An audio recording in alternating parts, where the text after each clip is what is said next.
cakap bohong, cakap bohong. Dia disqualified, dia masuk pertandingan tu. Profesional boleh. Teruk politician ni. Soalan kedua, kalau orang pandai macam you tak masuk, jangan marah kalau dia orang buat tak tentu kan. Ambil sana, ambil sini, ambil commission. Pandai tu mana pandai. Orang pandai macam you kan. Pandai. Kenapa you tak masuk? Sekarang ni dah mereka berkuasa, dia buat apa yang dia suka.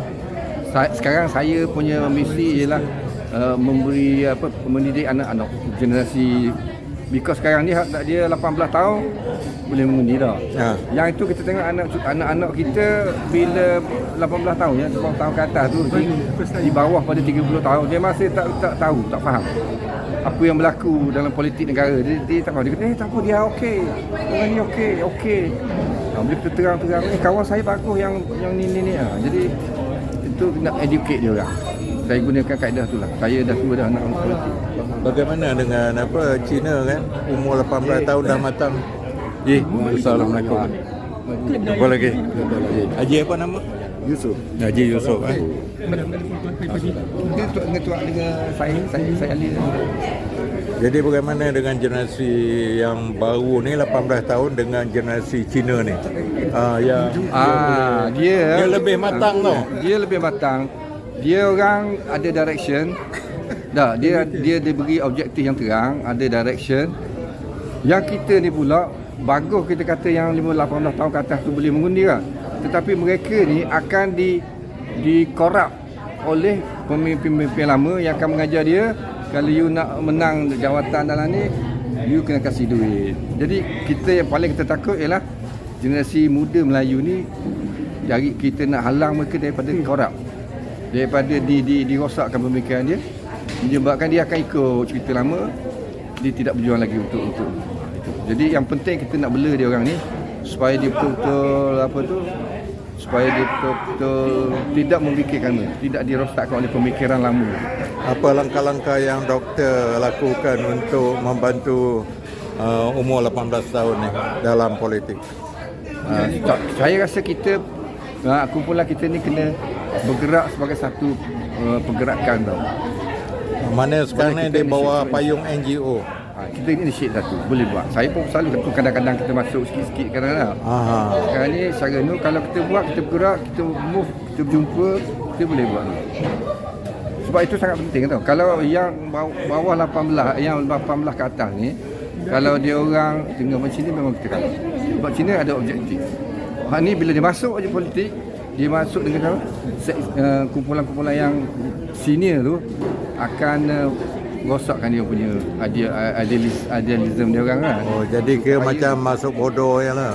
Dia masuk, dia kena. Dia akan ikut. Kebanyakan akan ikut. Kecuali yang betul-betul. Itu benda yang penting. Kita mungkin beruntung ataupun kita mungkin makin rugi. Tapi kita kena buat sesuatu. Jadi inisiat bagus.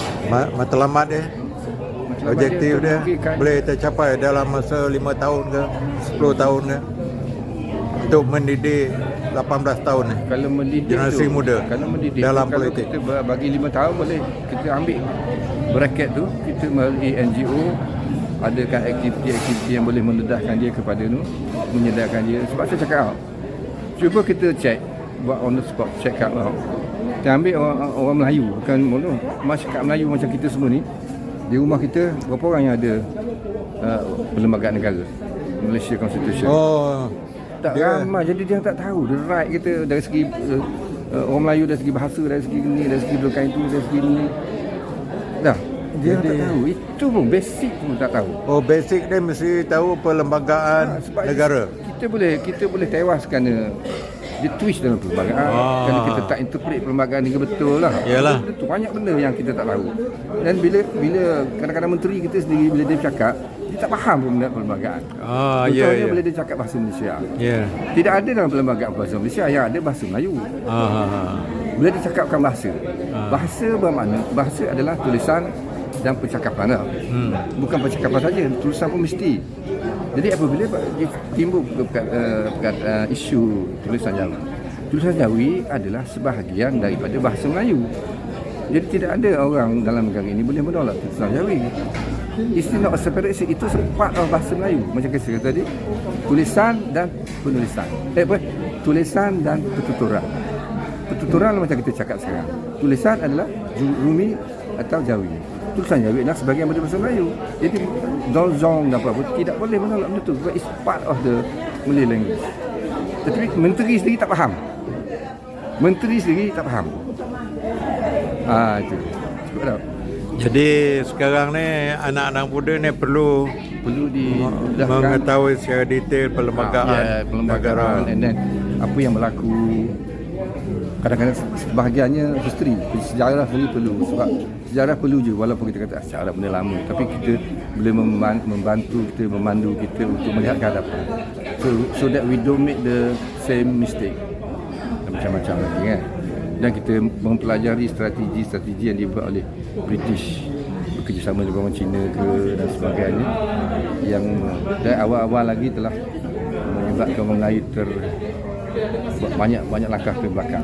Okey, lokasi aktiviti ni, NGO ni di clubhouse ke, di mana-mana club ke, boleh. Untuk berkumpul, untuk berhujah ke, boleh. Untuk debate ke, mana-mana tempat kita boleh jadikan forum, kemudian kita boleh jadikan seminar, kita boleh jadikan aktiviti, macam-macam aktiviti.